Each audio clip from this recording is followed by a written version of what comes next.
Anthropogenic evolution. Anthropogenic का मतलब है मैन मेड, जो कि मनुष्य ने इवोल्यूशन में क्या रोल प्ले किया है वो हम एंथ्रोपोजेनिक इवोल्यूशन में पढ़ते हैं। इवोल्यूशन काज्ड बाय ह्यूमन, उसको एंथ्रोपोजेनिक इवोल्यूशन बोला जा सकता है। तो मनुष्य ने क्या किया है, man bread selected plants animals for agriculture, horticulture, sport and security. तो अलग अलग स्पोर्ट एंड सिक्योरिटी के लिए, या फिर जो एग्रीकल्चर खेती बाड़ी के लिए और जो फलों के उद्यान के लिए टाइम टू टाइम अलग अलग जो नई नई स्पीसीज हैं उनको वो खोजता रहता है। नई नई जो डेवलपमेंट बायोटेक्नोलॉजी है, जैसे उसमें पुरानी स्पीसीज से नई स्पीसीज है काफ़ी सारी, हम फसलों की अलग अलग टाइप के जो बीज हम देख सकते हैं मार्केट में अवेलेबल होते रहते हैं। Intensive breeding programme, breed intensive का मतलब बहुत जो ज़्यादा बड़े लेवल पे किए जाते हैं, फास्ट जो मतलब स्पीड से किए जाते हैं। उन्होंने क्रिएटेड ब्रीड्स, ऐसी ऐसी प्रजातियां विकसित कर ली हैं that differ from the other breeds, जो दूसरी ब्रीड्स से बिल्कुल अलग हैं। जैसे डॉग्स हैं, डॉग की बहुत सारी स्पीशीज देखने को मिलती हैं और ये भी हाइब्रिडाइजेशन का ही एक रिजल्ट है। हाइब्रिडाइजेशन में क्या किया जाता है, अलग अलग ऑर्गेनिज्म से करैक्टर लिए जाते हैं और उनको मिक्स करके एक नई स्पीशीज है वो बनाई जाती है, हाइब्रिड ऑर्गेनिज्म तैयार किए जाते हैं। Man has create new breeds with in 100 of year, जो ये ब्रीड्स तैयार किए हैं मनुष्य ने, ये केवल कुछ ही सालों का नतीजा है, कुछ सैकड़ों सालों का नतीजा हम बोल सकते हैं। जैसे जैसे डिस्कवरी होती है तो टाइम लग ही जाता है, लेकिन नेचर यदि इसी चीज़ को करने लगे तो उसको लाखों साल लग सकते हैं। Excess use of herbicides pesticide, और कुछ और एग्जाम्पल हैं, जैसे हम यदि कीटनाशक और जो खरपतवार नाशक खेतों में ज़्यादा डालते हैं तो उसकी वजह से जो प्लांट्स जिसके प्रति हम ये पेस्टिसाइड हर्बिसाइड यूज कर रहे हैं, या फिर जो इंसेक्ट हैं जिनको मारने के लिए यूज कर रहे हैं, तो उनके अंदर आराम आराम से इनके प्रति रेजिस्टेंस है वो क्रिएट होता रहता है। तो एक मॉडिफिकेशन आ जाता है स्पीसीज में, कि बदली हुई स्पीसीज है वो मिलती है देखने की, और वो जो स्पीसीज है वो बहुत कम टाइम में ही डेवलप अपने आप को कर लेती है। एंटीबायोटिक्स और ड्रग्स हैं जो हम यूज करते हैं ऑर्गेनिजम्स, जो माइक्रो पैथोजेनिक ऑर्गेनिज्म हमारे शरीर में चले जाते हैं जो बीमारी फैलाते हैं उनसे बचने के लिए। लेकिन जो एंटीबायोटिक्स और ड्रग्स हैं इनकी भी higher dose time to time इनको अपडेट करना पड़ता है, क्योंकि जो माइक्रोब्स हैं वो अपने आप को अपडेट कर लेते हैं, उनके ऊपर इनका असर होना बंद हो जाता है और वो अपने जीन के अंदर कुछ चेंजेस करना स्टार्ट कर लेते हैं। तो ये भी एक जो एंथ्रोपोजेनिक इवोल्यूशन का ही रिजल्ट है। Resistance organisms cells are appearing in a time scale of months, और जो ये रेजिस्टेंस ऑर्गेनिजम्स हैं, जो सेल्स ये बन रही हैं, ये कुछ ही टाइम का नतीजा है, हो सकता है कुछ मंथ्स में और कुछ हो सकता है सालों में, और ये कुछ ज़्यादा सैकड़ों साल नहीं लेते हैं, ये कुछ ही टाइम में अपने आप में जो रेजिस्टेंस है वो डेवलप कर लेते हैं, नई स्पीसीज वो बना लेते हैं। तो कंक्लूजन क्या है इस एंथ्रोपोजेनिक इवोल्यूशन की स्टडी का, तो इवोल्यूशन एक डायरेक्टेड प्रोसेस नहीं है कि इसको पहले से ही फिक्स हो कि भाई ये चीज़ बनानी है। ये किस चीज़ के ऊपर डिपेंड करता है, ये अपनी जो नॉर्मल एनवायरमेंटल कंडीशन है उसके ऊपर डिपेंड करता है। ये स्टोकेस्टिक प्रोसेस होती है, जो कि ऑन चांस इवेंट, किस चीज़ के ऊपर डिपेंड करता है, जो भी इवेंट्स इसके आसपास के सराउंडिंग में प्रेजेंट हैं, जो स्टैटिक्स एनवायरनमेंट में रहता है उसकी वजह से जो भी ये चेंजेस देखता है एनवायरनमेंट में थोड़े थोड़े करके, उस हिसाब से इनके अंदर म्यूटेशंस आती हैं, और म्यूटेशन से जो जीव हैं वो नई नई वेरिएशन अपने अंदर लेके आता है। उसके बाद है इंडस्ट्रियल मेलानिज्म, यह भी एक एंथ्रोपोजेनिक इवोल्यूशन का एक हम एग्जाम्पल रूप में भी समझ सकते हैं इसको। तो इसमें क्या है कि जब 1850 में इंग्लैंड के अंदर कुछ मोथ्स को, कुछ कीटों को इकट्ठा किया गया, तो उनके अंदर क्या पाया गया कि इंडस्ट्रियलाइजेशन से पहले उद्योगीकरण जो विकसित हुआ, उद्योग जो कारखाने वगैरह लगे, और कारखाने लगते हैं तो चिमनियों से बहुत ज़्यादा धुआं वगैरह जो निकलता है, और धुआं निकलने की वजह से जो ट्री ट्रंक है उनके ऊपर जो ये धुआं है इकट्ठा होता रहता है, और उस पर जो कीड़े वगैरह पाए जाते हैं उनमें किस प्रकार का जो चेंज है वो देखने को मिलता है। तो उसके बारे में ये इंडस्ट्रियल मेलेनिज्म बताता है। मेलेनिज्म मतलब रंग का बदलना, इंडस्ट्रियल मतलब इंडस्ट्रीज की वजह से। तो 1850 में जब हमने ऐसे ही कीटों को इकट्ठा किया तो उस टाइम पे व्हाइट विंग्ड मोथ, जो सफेद पंख वाले जो कीड़े थे वो ज़्यादा पाए जाते थे, किससे, डार्क विंग्ड मोथ से, या फिर जिनको मेलेनाइज्ड मोथ भी बोला जाता है, ब्लैक कलर मोथ से ज़्यादा मिलते थे।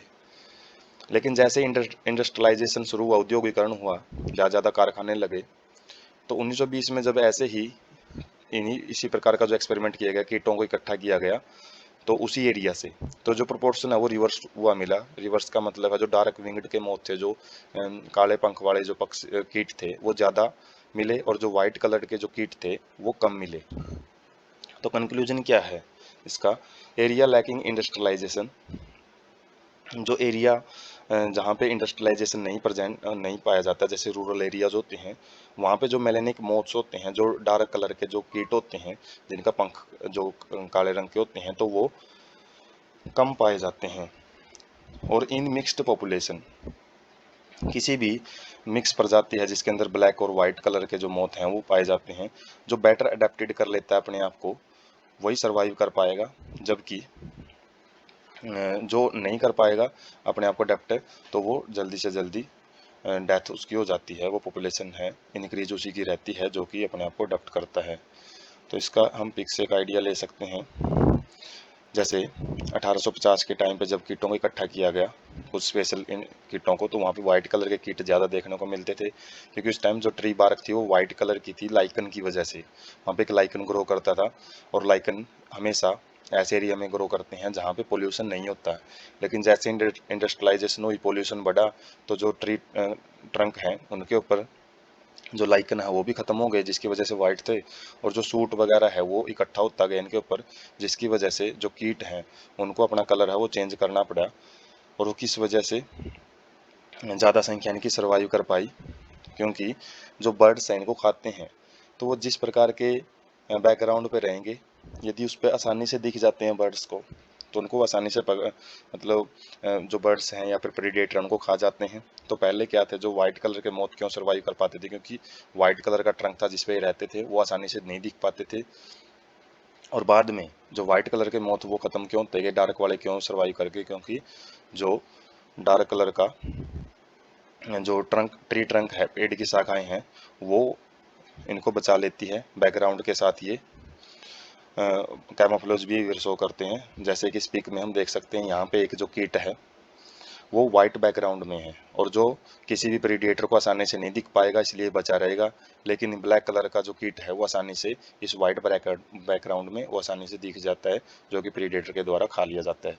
लेकिन बैकग्राउंड यदि ब्लैक हो, सूटी एरिया हो, तो उसके अंदर जो वाइट कलर का कीट है वो आसानी से दिख रहा है, और जबकि जो ब्लैक कलर का कीट है वो इतना आसानी से नहीं दिख पा रहा, जिसकी वजह से ये इनका नंबर बढ़ने का यही कारण होता है। जो अपने कलर को मॉडिफाई नहीं कर पाते हैं तो वो बर्ड्स के द्वारा खा लिए जाते हैं। तो इसकी एक्सप्लेनेशन यहाँ से देखते हैं हम। जो प्रीडिएटर्स हैं will spot A moth against A contrasting background, मतलब जो भी प्रीडेटर होते हैं जो कि इन कीटों खाते हैं बर्ड्स वगैरह, वो किसी भी मोथ को स्पॉट करते हैं, पहले उसकी जगह का पता लगाते हैं किसी भी बैकग्राउंड में यदि वो बैठा हुआ है, तो किसी भी ट्री ट्रंक पे जैसे बैठा हुआ है, कॉन्ट्रास्टिंग का मतलब अलग होना चाहिए, जैसे ब्लैक है तो वाइट कलर का होना चाहिए, तभी वो स्पॉट कर पाएगा, उसको पता लगा पाएगा।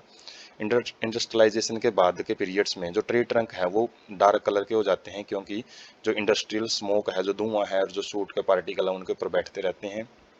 अंडर दिस कंडीशन, इन परिस्थितियों में जो वाइट विंग्ड मोथ हैं वो ज़्यादा सर्वाइव नहीं कर पाते हैं। किस चीज़ की वजह से?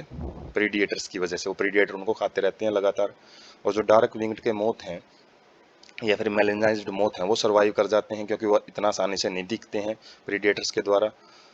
बिफोर इंडस्ट्रियलाइजेशन से पहले की क्या कंडीशन थी? उस टाइम पे वाइट कलर के जो लाइकन थे, लाइकन क्या होते हैं? जो एल्गी और फंगस का एक एसोसिएटेड रूप होता है, जो कि अनपोल्यूटेड एरिया में ही पाए जाते हैं। जैसे पोल्यूशन बढ़ता है तो खत्म हो जाते हैं, तो उस टाइम पे जो ट्रीज हैं उनके ऊपर ये वाइट कलर के लाइकन की वजह से जो ट्री ट्रंक है वो वाइट था, और उस वाइट बैकग्राउंड होने की वजह से जो वाइट विंग्ड मोथ हैं वो सर्वाइव कर जाते थे उस टाइम पे। लेकिन जो डार्क कलर के मोथ हैं वो आसानी से बर्ड्स के द्वारा पिक कर लिए जाते थे, जो कि प्रेडिएटर्स का काम करते हैं। Moth that were able to camouflage themselves, वो मोथ जो अपने आप को बैकग्राउंड में मैच करके जो प्रीडिएटर्स है उसको चकमा देने में, कैमोफ्लेज भी इसी को बोलते हैं, जिसमें चकमा दिया जाता है प्रीडिएटर्स को, अपना बैकग्राउंड है वो अपना जो कलर है बैकग्राउंड के साथ मैच करके। जैसे जो गिरगिट है वो भी इसी तरीके से रंग बदलता है, जैसा उसको बैकग्राउंड मिलता है उसी टाइप का वो रंग बना लेता है, ताकि जो बर्ड्स वगैरह हैं, जो शिकारी पक्षी हैं, उसको ना देख पाएँ। जो आर्मी की ड्रेस होती है ग्रीन कलर की, जो नेवी की ड्रेस ब्लू कलर की होती है, तो इनका ड्रेस का बनाने का पर्पज यही होता है, जो यूनिफॉर्म होती हैं, ताकि जो जंगल वगैरह में यदि रहते हैं फॉरेस्ट वगैरह में, तो उसके कैमोफ्लेज बिहेवियर शो कर पाएंगे।